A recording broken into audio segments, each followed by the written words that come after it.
So, Tammy, I have a question for you. What do the Miller Brewing Company, Procter and Gamble, and hops or cannabis extracts have in common? I don't know. Is P&G partnering with Miller Lite and like open a dispensary or something? No, no, no, no. But how about toothpaste? Hello again, Dr. Rob, accompanied by my co-host Tammy, and you're listening to the Dental Formulators Playbook. Okay, so seriously, obviously P&G has toothpaste because it's Crest, right? Right, right. But Miller Brewing? You're talking about the beer, right? Yes, though the Miller Lite version would likely be a fluoride-free toothpaste if we're talking about toothpaste, while the fluoride-containing one would probably be akin to the Miller Genuine Draft version. And of course, if you have prescription strength levels of fluoride, their Miller High Life brand would probably be appropriate. What do you think? Funny guy. Okay, but seriously, they didn't launch toothpaste, right? Well, similar to NASA. Remember whenever NASA had a patent on Yes. calcium phosphates for remineralization? I think this went back to the 70s or whatever. Miller Brewing actually filed and received a U.S. patent for oral care compositions that included toothpaste in 1994. But despite providing formulation examples for both toothpaste and mouthwash, none were ever created. Okay, well, file that under I never would have guessed. But wait, you mentioned hops and cannabis. So, well, the hops makes some sense because that's in beer, but cannabis, I don't see the connection. Yeah, we'll get to that at the end of the episode. But in the meantime, yes. And we have to focus on the hops because obviously hops is the most Yeah. important, most important, I should say, component of beer. Do you know, in fact, why it's added? I just thought it was for flavor, right? Doesn't it add some bitterness? Personally, I don't drink beer, so I wouldn't really think anything of this. Yeah, well, you're right that it's the hops that imparts some bitterness, no doubt about that. And obviously, the beer chemists out there, or hobbyists, all that stuff, and I mean, there's whole journals dedicated to the Yeah. process of beer making and stuff. People love their beer. Yeah, they know the ins and outs, and obviously cultivars will give you different hoppiness and level and all this other stuff. I mean, it's You I give me respect that. happiness. Yeah, hoppiness, haha, funny, funny. But the one of the reasons why, and probably the default reason why, if I may, and again, if there's beer people out there, they're probably cringing in disbelief. But the hops is usually added as a preservative to help suppress lactobacilli. Oh, The same lactobacilli, for yeah. instance, that we have in our mouth, that is responsible for producing what? Acid. Lactic. Yeah, because that acid would otherwise spoil the beer. And Okay. so if you put the hops in, that helps control, limit, minimize, maybe even effectively kill, any lactobacilli that might be present. So that's how it acts as a preservative. It Okay. interrupts that and it prevents then the beer from going sour. Okay. So, for listeners who don't understand about hops, because that's including me, can you share more about hops then? I know and how exactly how it prevents beer from spoiling. Yeah, well, no, I mean, absolutely. We need to know about the hops because what we're going to be talking about today in terms of oral care compositions, especially the fact that Miller Brewing has a patent on this, Right. is relevant even to today. So we have to kind of talk about this. So absolutely. So hops, for those, well, even if you don't know or do know, it's plant-based, right? And it's the part of the hop. It kind of looks like a floret kind of thing. It's like a little bundle, right? That's the fruit of the hop plant. That is what you want. They call it the cone. And the cone is, well, it's usually harvested late summer, early fall, and you have to dry it before you start processing it. Okay. Whenever you freshly pluck it, the water content is going to be between anywhere, I don't know, probably 70 to 85% by weight. Oh, So there's a high amount of water content there. yeah. So that's a lot of moisture, and clearly that would pose a risk for spoiling due to mold, Well, correct? that's right. Anytime you have lack of sunlight, maybe Mhm. just enough warm temperatures, definitely high amounts of moisture, but poor airflow, which would be the case in storage conditions. It'd be like no different Right. than like, farmers are processing their hay, right? And Yep. you have all the bales of hay. You have to do something with that if you're worried about it spoiling.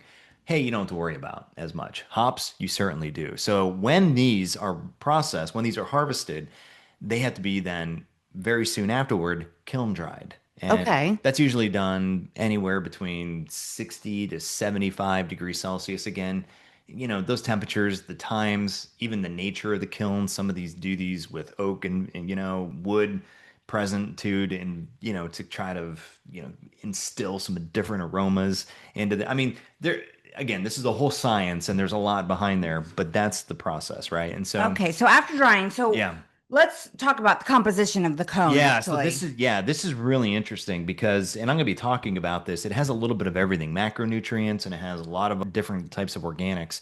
And we'll talk about that in the order of descending weight percent. Okay. Okay.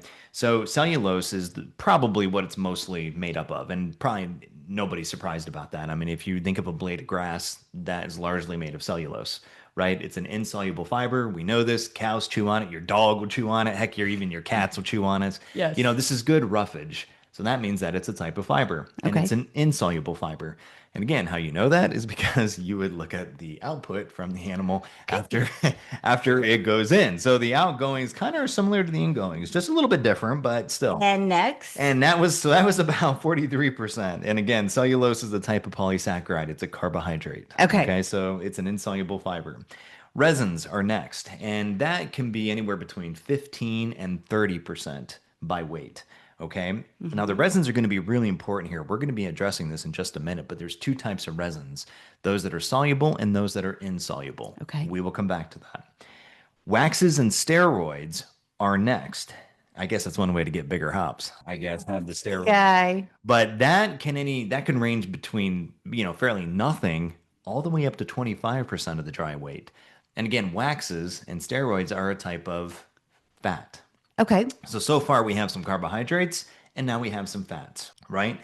Proteins is next. That's the only other macronutrient missing, right? Right. That can be present in up to 15%. And this is also another reason why, you can put some hops into your beer. It's good nutrition. I mean, in Germany,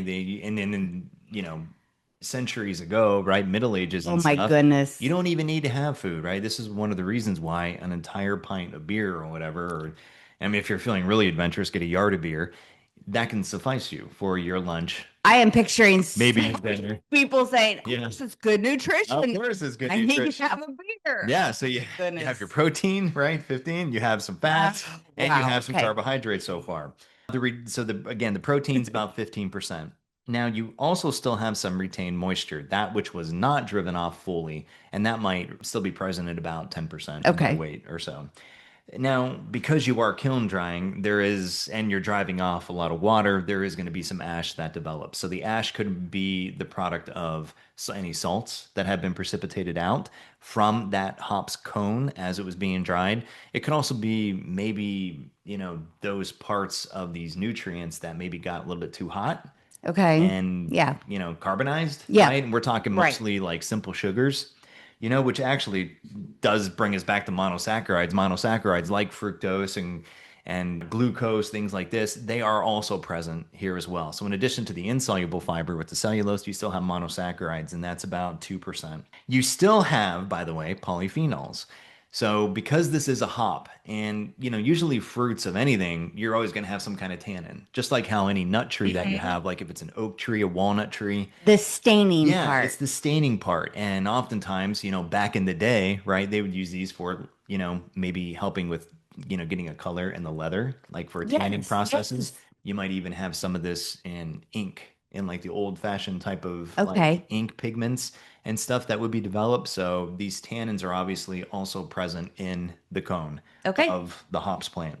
You also have now, but by the way, the polyphenols can make up to 4%. So, it's a non-small amount. So there are going to be some staining compounds in there. They also have essential oils, and that's probably not surprising. That's ranges between zero point 0.5 and 3%.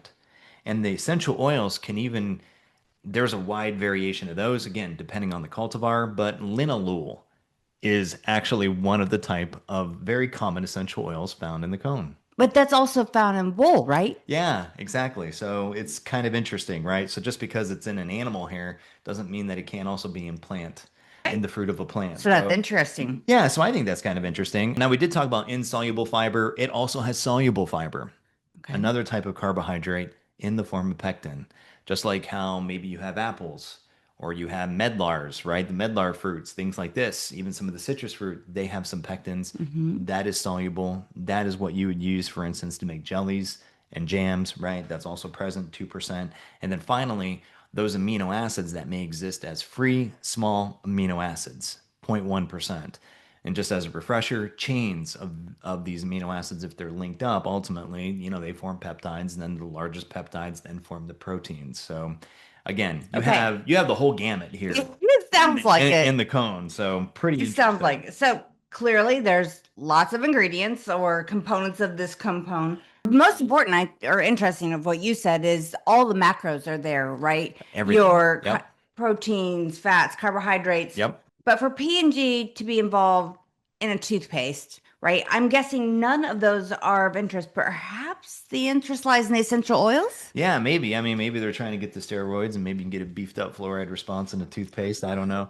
But no, even in, excuse me, even if it's the essential oil, no, that is not It's actually not what they were they're interested in. interested in. Well, at least not with respect to the patent applications and issued patents that we're going to be talking about today. Okay, I want to know. So it's really interesting. Really, what they are interested in lies in the resins, both the soluble and insoluble.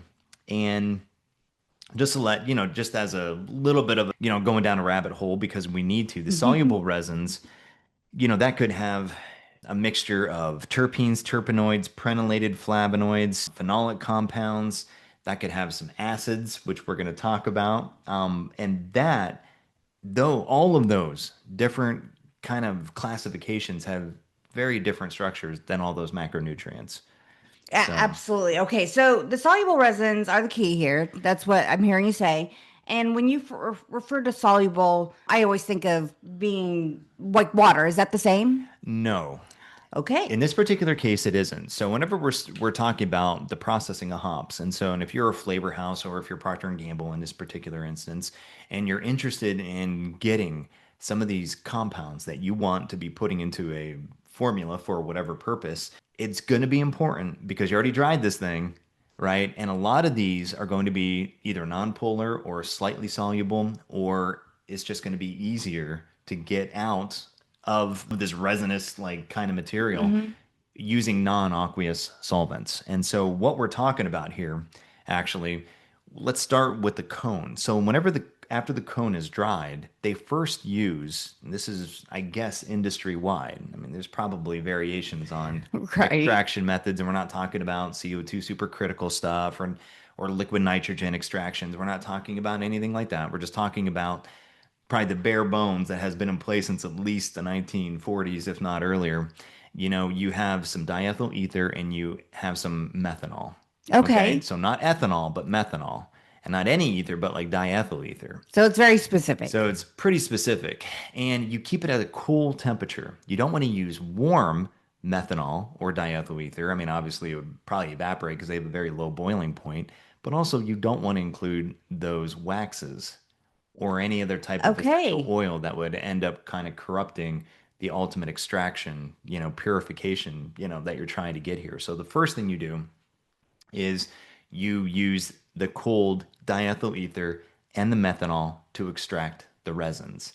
Now, from these resins, you then use a different solvent. Do you think it's Okay. water?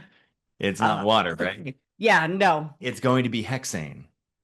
I'm following. Okay, so hexane is a non-polar fatty solvent. It's, you don't typically see it used in oral care products, although hexanes have been used as a carrier for fluoride varnishes in the dental Oh. office, okay? It's not quite common anymore. Usually alcohol is the one. We've even Hmm. created different formulations with different solvents. Hexanes can certainly do the job because resins and hexanes and nonpolar solvents like this are readily soluble. Okay. Remember, the original fluoride varnishes are based on pine resins, right? And That's all this other right. stuff. And so nowadays you're getting into different synthetic materials, and that's fine. There's nothing wrong with that, but they have different properties, and maybe they're going to be, you might have like a water soluble, type of system. Behave Yeah, they're differently. just going to behave differently. But these resins are generally going to be soluble in solvents like a hexane. So they use hexane, but then they only get some of those resins. You have that bunch of resins. Some of it is going to become soluble. The other part will remain insoluble. Both of these are going to be really critical to oral care formulations and the IP surrounding that we'll talk about. But if we just talk about the soluble part, This is really interesting. So, Okay, so the resins are super important, it sounds oh like. yeah, That's really absolutely. Yeah, interesting the here. resins are going to This be is the key. Yeah, so interesting. it's not anything about the tannins, meaning the Or polyphenols. We're even not the talking essential about we're oils. not talking about the essential oils. No, we're not talking about the fibers. No, we're Okay. not talking about that. We're talking about the So resins. come back to the resins, and you were talking about soluble versus insoluble, Yep. right? So what's the relationship or the ratio or the fraction between those? It really will depend on the cultivar, right? Because you're going to get different fractions, different properties. Right. Generally, it's going to be maybe a 2 to 1 of Okay. soluble to insoluble. And it's going to be easily known. Like the soluble fractions will have maybe a distinct yellow hue Okay. in color, and it'll have a consistency like honey. Okay. That So makes it's sense. going to be pretty thick, high viscosity. I mean, it's going to be different. Obviously the insoluble is going to remain as it would be, like just like a rock, basically. Right. It's going to be Right. hard. That might have more of a greenish tinge to it because if you're pulling out the yellow and whatever the Okay. colors are looking like, you're going to be left with the greens. There's a lot here. But Okay. but those are the two different general appearances from this. So the soft stuff, we talked about some hops, right? Mm-hmm. And being able to prevent the lactobacilli growth, right? Yes. It's going to be generated from that soluble fraction. Okay. So Okay. it's the acids that are going to be made available. And yes, there are acids, and yes, these are water soluble that come from that part. There is just, a part of this that is that, but that's what we're going to be talking about that. Okay. Well, when you say acids, like Yeah. our last episode, I think of citric acid. Is this Right. what you're talking about? Yes and no, right? There's going to be some differences here. But then there's going to be, but really, I mean, it's still an acid and it's an acid. Again, whenever we say anything is an acid, the definition, and we haven't really been specific about this, but it means that whatever that molecule is, if it's an acid, it can readily give up a proton, a hydrogen atom. Okay. So for citric acid, if you put the citric acid in water, an anion then develops as the counter ion to the And positively citrate is charged, made. and citrate is made. Yeah, or I yeah, learned it's something. is This is great. created, right? Okay. So citrate is the anion, the proton would be the cation. It's Okay. balanced. You put a positive and a negative together, Mm-hmm. and you dehydrate, you get a salt. So that's the characteristic there. And that's why these are typically solids, right? Okay.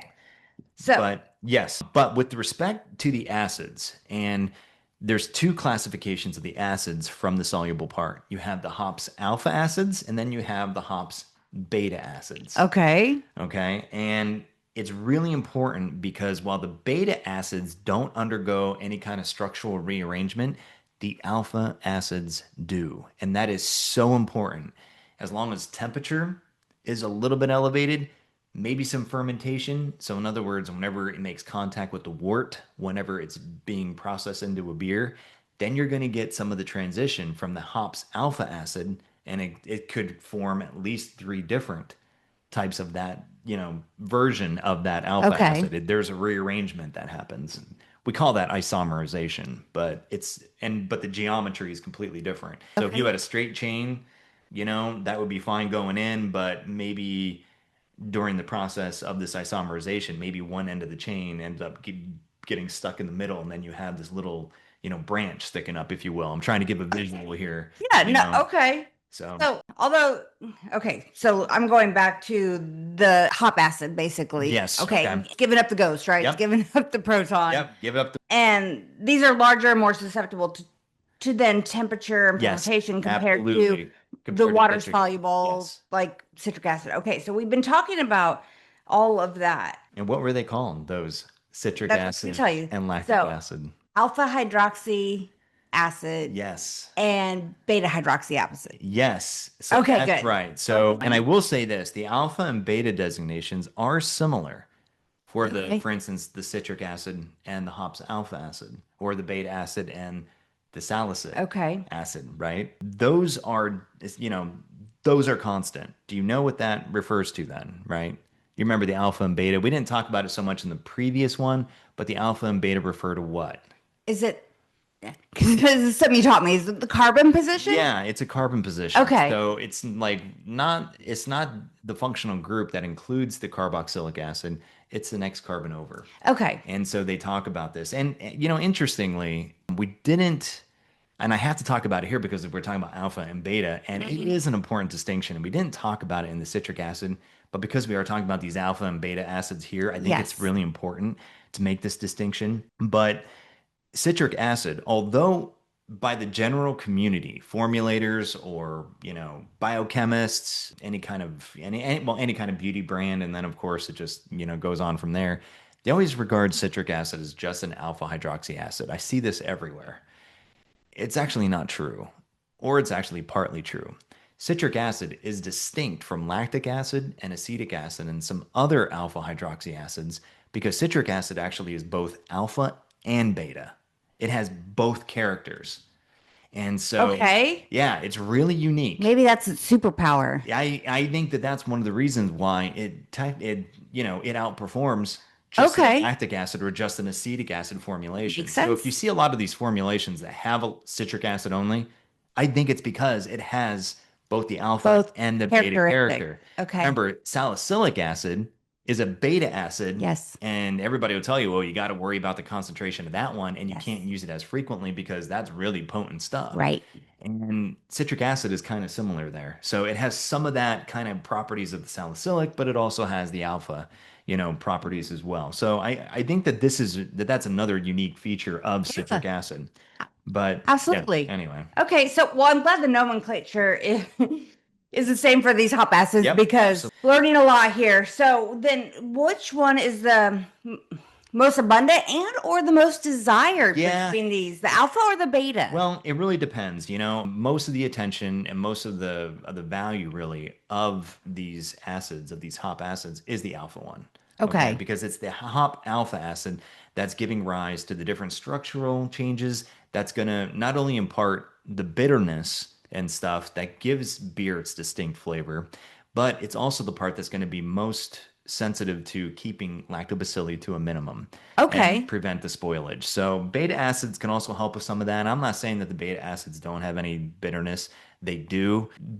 You know, looking at the chemistry, the Yeah. microbiological processes that is going on in this is still relatively, you know, there's been a lot of work done, but there's still room for study, investigations. And I think even more information is coming out about beta acids, probably, you know, and it might already exist. I didn't, again, you can do deep dives on all this stuff, but Yeah. it's, We're deep enough right now. yeah, exactly, right? So, Examples then of those alpha and beta acids found in the hops, right? yeah, I think that this is interesting. And first, you know, because I just think this is interesting. If somebody says, well, I just want alpha acids or I just want beta acids, how do I separate those? And that might be important because, again, we're going to be talking about patent applications in just a moment. Okay. You can use lead acetate. Lead acetate readily precipitates out the alpha acids, but lets alone all the beta acids. So Interesting. that's one way Okay. to get separation, fractionation, if you will, you know, if you want to call it that. So I think that's kind of interesting. So it's not, you don't necessarily use like a distillation process. You would use a precipitation process for the separation. So examples of maybe some of the dominant alpha and beta acids, you have humulone is Oh, the dominant alpha acid. And again, you're okay. going to have variations on that humulone name because of the rearrangements, the isomerization that happens during the fermentation process when beer is created. And then lupulone is going to be the dominant beta acid. Now, there are other types of beta acids also present, but that is the dominant one that we talk about. Okay, so I can't pronounce either one. Neither one of them sound like Oompa Loompa, Yeah. but No. that's what came to my mind. So, Humulone and lupulone. Yeah. okay. These are a nod actually to the formal species name of hops, which is Humulus lupulus. Okay. Try saying that 10 times No, fast. I mean, you have to be no. pretty proficient. Okay. So does the Miller Brewing Company and PG then claim these acids as part of their patent You applications? know, great question. So Miller certainly did. They primarily referred to the alpha acids, though, and only have two claims. So this is a patent that has one independent claim and one dependent claim. The true value of a patent Yeah, lawyers will tell you, relies on what is in the specification. In other words, how did you describe it? What are you actually claiming? And where's your data, if you have any, that actually supports, your, the background on what you're claiming. But then this all gets boiled down into your claims. Well, you often talk And about so patent work as an art form, like it is the an way to absolute art construct it. form. Oh my God. You can have a patent that's 100 pages long and it could be just be filled with gobbledygook. You could list, Bible verses if you wanted to. You could list, Okay. instruction manuals for how to build IKEA shit furniture. I mean, it could be anything It's like not that. fit for No, it I isn't. like And it. no, I'm just saying like it could be something like that. Yeah. And it is nice. I'm just saying it could, but the whole point is, what ultimately becomes defensible, at least at first, to anybody is, well, what are your claims? Okay. And It's a good so, clarification. so Miller only had two claims, one independent, which carries the most weight, and then one dependent. And, I don't know, the concentration that they only claimed up to 0.01% of hops alpha acids in their patent in the oral care space. Okay, so that's really low. Is it even effective at that? I mean, why would they go that low? Could they prove that it's even effective? Yeah, absolutely. So, what they did is, in their patent application, and again, this was issued in 1994. Okay. They did list some of the formulations, but they also shared some minimum inhibition concentration data. So MIC for short. Okay. We will refer to that, later. Yep. But MIC is one of these ways. These are standard microbiological testing assays that look at the ability of a given agent, a putative agent or a proven agent if you're using controls, like maybe you might use water, you might use alcohol as your positive and negatives, or you might use some kind of antibiotic as your positive control. And then you put that on some agar and you just, on some agar that is sensitive to only one type of species, Okay. maybe just S mutans, maybe P. gingivalis, and you see what the inhibition ring would be. So usually you would end up using paper points. So you would have like just the paper, sterilized paper or some kind of gauze, and you immerse it in the agent that you think is going to do well, and then you put that on your agar, and then you look at how close those colonies might be forming relative to where that paper point Okay. is. So if you don't have any, then there's just not going to be a lot there. And so oftentimes a lot of companies still to this day, yeah, I mean, everybody uses these very standard methods. They often fail in the clinic. This is one of the reasons why we have our glycolysis model, because Yes. that is an excellent bridge to going to the clinic, or you don't even have to go to the clinic. You can get a better idea. Because it's several different species, not Yeah. just Yeah, one. you're getting a mixed species kind of response. It has been, harvested obviously from the human mouth. Yes. So you're talking about something that is from the human body. And of course, if you use the appropriate controls that have been Yes. tested and have been shown to have efficacy, you can get a better idea. Also those, what we do in our glycolysis study, then it also assesses the substantivity. Usually, if you're just testing individual ingredients, if you say, hey, alpha acid is really good against that, well, that's nice for just that alpha acid, but Right. nobody is buying just pure alpha No. acid, That's not how they're making using it. making a Right. 0.01% composition in their home and then using it. That's right. These are going to either be put in a powder, in a gel, in a lozenge, in a Okay. toothpaste, in a mouthwash, whatever. And depending on the vehicle, that will reduce its efficacy. It can. And so that's a lot of the reason why some of these MIC Yes. studies fail to Yes. translate clinically, That makes sense. because everybody's just using, well, I think that this agent has a Right. benefit. And that's a great starting point, but then you need a middleman kind of assay, unless you do want to go right to the clinic. But there's plenty of studies So you're saying they did that do that do MIC for that. this then? Yeah, so they did MIC for this, and they found that even at 0.01%, the hops alpha acid was effective. Now, Wait, in the spec, go ahead. at that low level, At the 0.01, yeah. okay. Yeah, that is how effective it is, and obviously that's one of the reasons why beers have hops, because it can have that kind of It doesn't take a lot, it doesn't resiliency. sound It like. doesn't take a lot. Okay. So No. how does P&G come into play in all of this? Well, I think that, one may ask, well, why did Miller just file a patent, have it issued? They talked about beta and hops, but only got independent claim on a alpha. Yeah. and then let that go. I think that they were trying to find either a strategic partner or Okay. because it's almost like, before you end up talking to a partner, and again, this is going back, what, You're trying to protect yourself. yeah, 30 years ago or so. You know what I mean? You're trying to just have something out there that says, hey, we got here first and this might have an idea. It looks like the data is promising. An Okay. NDA, meaning a non-disclosure agreement, isn't going to help you. Makes That's sense. really not defensible. I mean, somebody might say, I'm sure, if there's a lawyer listening, oh yeah, NDA. No, Well, you know because differently from that experience is sometimes. very broad, and that's hard to argue. It almost becomes hearsay and like intent, Yes. context, all Right. that stuff is lost. And some of these might not even be respected, especially depending on which part of the country that you're on. It's Yes. almost like the non-competes, right? Certain areas of the country, they don't even recognize Right. non-competes. That's why, like, for instance, in California, it's easy to Yes. go from one company to another one. The non-competes aren't really enforced there. Right. And so it's easy to get ideas. I don't, but anyway, we won't go down that road. But for this particular case, I think that Miller was likely trying to test the potential market. You have a patent, it's something defensible. Patent law is pretty straightforward. You can argue claims. Do you have something or don't you? I think that they were maybe testing it, maybe almost like what NASA was doing whenever they tested games. Okay.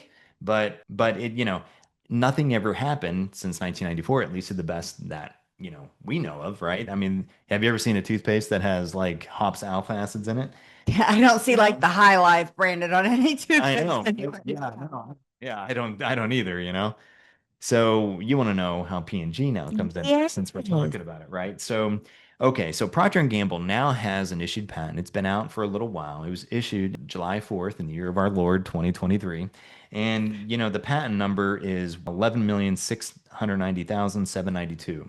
Okay. Okay. So that 792 patent really claims the use of both hops alpha acids and beta acids. So this one was more thorough, it So sounds like. this one I think would be considered the parent application. Okay. So they have more claims. They have pretty robust independent claims. I mean, alpha acids, beta acids, and either with or without tin, meaning the stannous ion, or calcium. I think in some of their formulations, they were referring to an abrasive system that maybe consisted of calcium carbonate, for instance. Okay. And for their efficacy data, which we just talked about, that we have a Right. model that we routinely use, we published on this. They actually use a very similar model like what we use. Okay. They use a glycolysis model. In fact, the glycolysis model we use was originally developed by Procter and Gamble, and we kind of expanded upon, back in, I think it was, 1995 or so, Okay. whenever they first had some different, approaches with the revisits to the stannous fluoride, like a different way to stabilize that. We talked about that previously. So now they have still pending applications. So these were submitted, or well, let's put it this way, they've been at least published since 2022.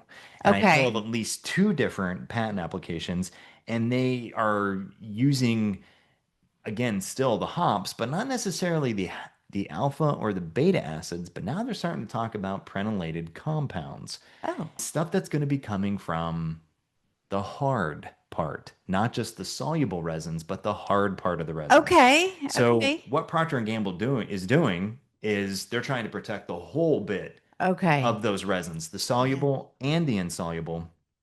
And so, and in so doing, they're able to easily get around that very low level because Miller only claimed up to 0.01% of a loading, for instance, the hop acids. So in Right. their issued patent, if we just go back to that one, Right. they say, well, look, I mean, that's fine that they probably only claimed zero point zero 0.01 because this stuff is really bitter Okay. and Yeah. pretty strong pigment. So maybe it's not ideal for an oral care formulation. Now, that's what they, opined, Right. and you don't have to be true. It doesn't have to be necessarily truthful or Right. not. It's just a theory, right?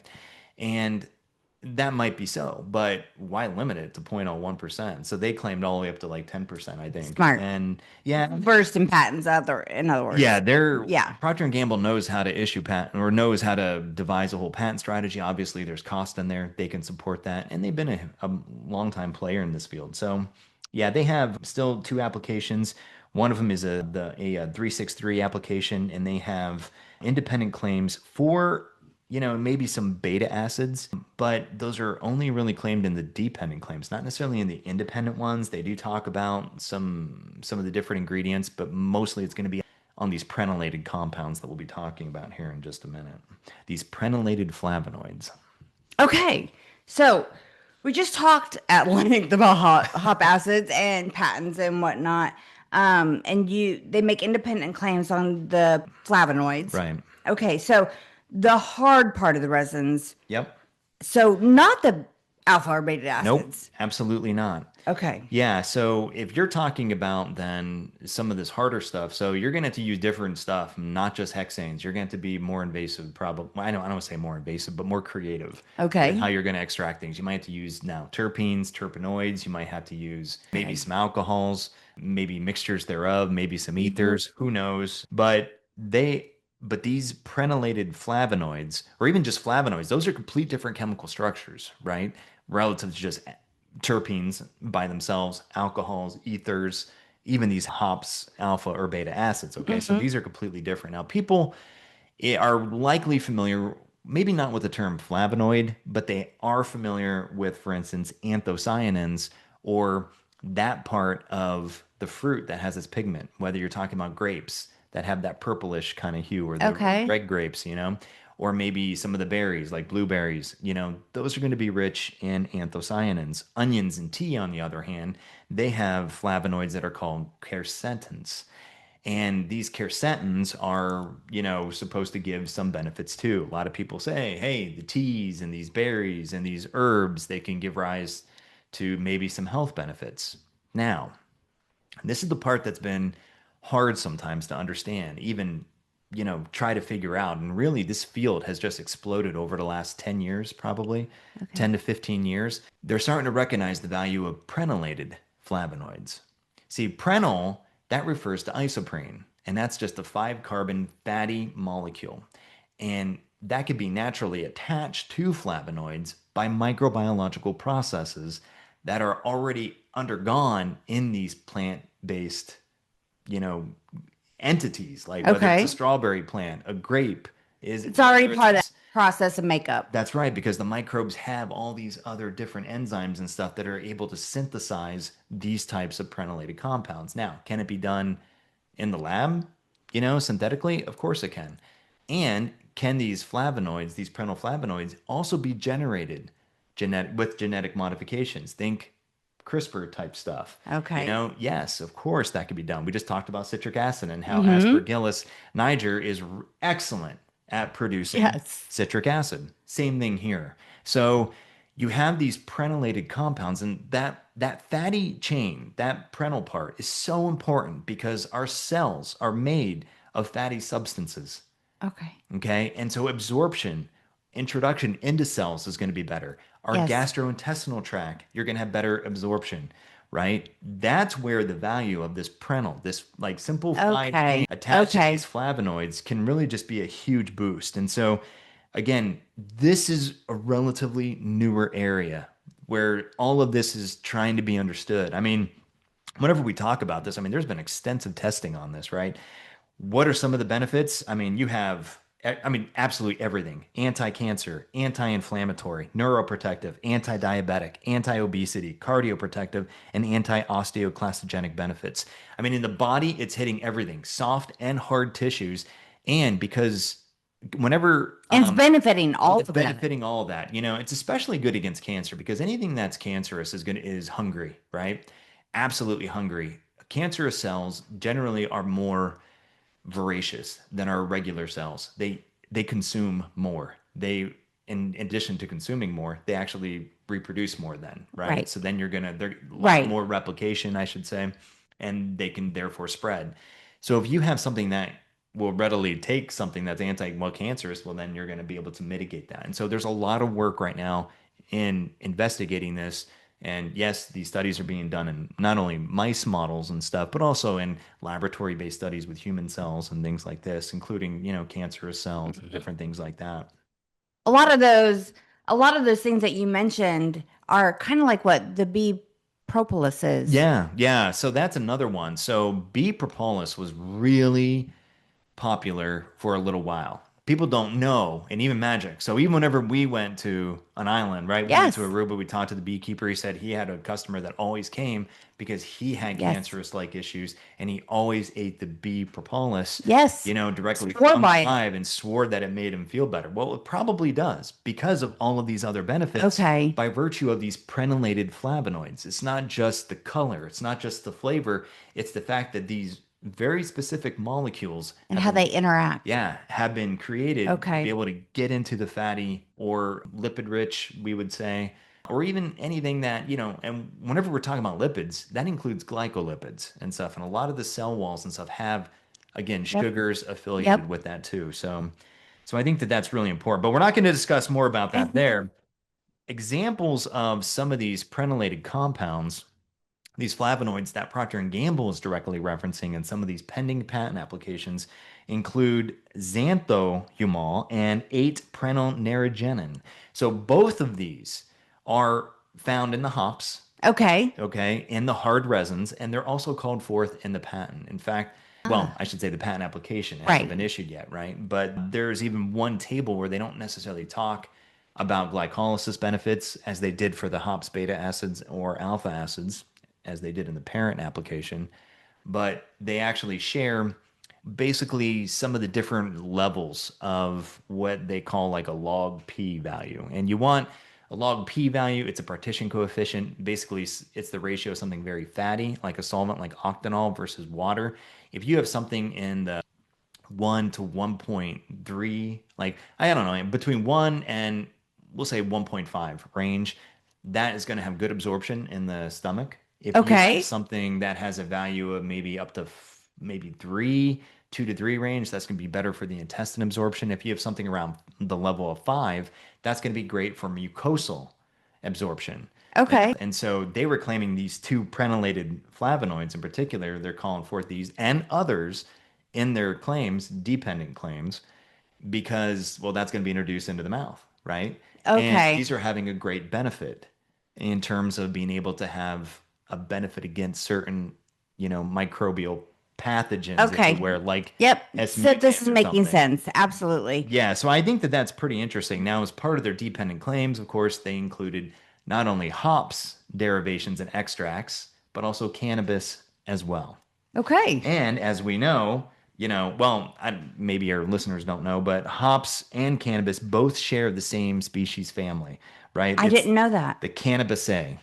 That's one way Okay. to pronounce it, right? But that is the overall, family name, and these are both shared in there. So, depending on how you're getting your hops extracts or your cannabis extracts, and again, this all goes back now to those houses, those specialty houses, flavor houses, where Yes. they have different ingredients that they use. Again, different solvents, trying to get Yes. that different taste, right? Okay. Taste right, they're able to do this. So we're talking about synthetic based stuff. We're talking about, natural stuff. We're talking about all kind of combinations, basically prenylated flavonoids from this family, whether, and it may not just be hops or the cannabis, it could be other things as well, right? But that's really what they're trying to claim here. Okay. So did P&G report any of that MIC data? Yeah, they Like the did. Miller? Yeah, in fact, and especially with those combinations, I think that xanthohumol is one of the more common ones, as well as that prenylneriginin. Those are the ones that have the partition, the log p value of around 5. That's Okay. what.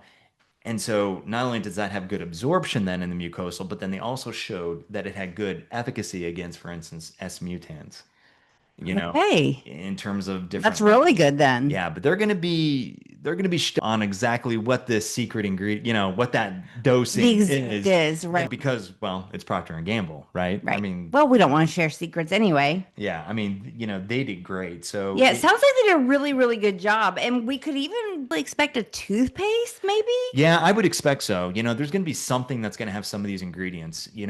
Obviously, there's a lot more attention we talked about in prior episodes. The revisit to stannous fluoride and Colgate especially did a bang up job in terms of finding different combinations of ingredients that can help bring about even better response of the stannous, benefit. And, it's antimicrobial, anti-gingivitis really benefit in these models by virtue of, well, keeping it available and not in an oxidized Right. state where it's not as effective.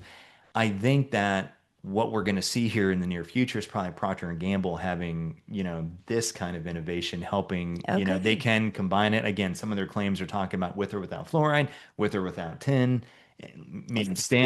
Interesting. Yeah, so it could be really interesting. I'll be really curious to see what they're going to do. And obviously, Procter and Gamble, again, well versed. Right. They They know what they're they doing. know what they're doing, man. They have a great IP strategy. I'm impressed. And this is how the innovations are made.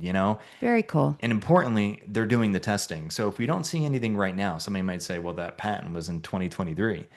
Yeah, well, they have a whole family of patents. And honestly, I think that they're getting all the clinical testing in hand So right now they're because probably doing all the background work that they're they doing need all exactly. So so they can come get the forth. clinical data so that Okay. you understand exactly what the That expectations makes of these sense. products are. Now, we do have to worry, and well, not us, but they have to worry about the substantivity, Yes. right? How effective are these prenylated flavonoids or these alpha or beta acids? How effective are they once they're formulated with abrasives, flavoring agents, Once you surfactants, combine them with other colorings? Yeah, ingredients. and you deliver that to the oral environment. Yes. What is that benefit? And that is going to be the big unknown. And that is what I believe that they're They're presently working working on right on. now. All right. Yeah. That's so exciting. Yeah, so it's pretty neat. Yeah, and well, I'm sure we'll probably, talk about this more in the future. There's going to be a conference coming up. We'll probably, be attending that, and maybe they'll present that yet. I don't know what the plan is on what, some of the research is, but it will be really interesting to see if they have any of this pilot data. So we might be revisiting this in the future. But for now, I think that we're good. I think that's enough information Very right now. cool. Now you know more about prenylated flavonoids than probably what you ever thought, maybe even Yeah. some hops too. But anyway, yes, that's it. So, alongside Tami, my co host, Dr. Rob, we thank you for listening to Dental Formulators Playbook. Stay curious and keep smiling.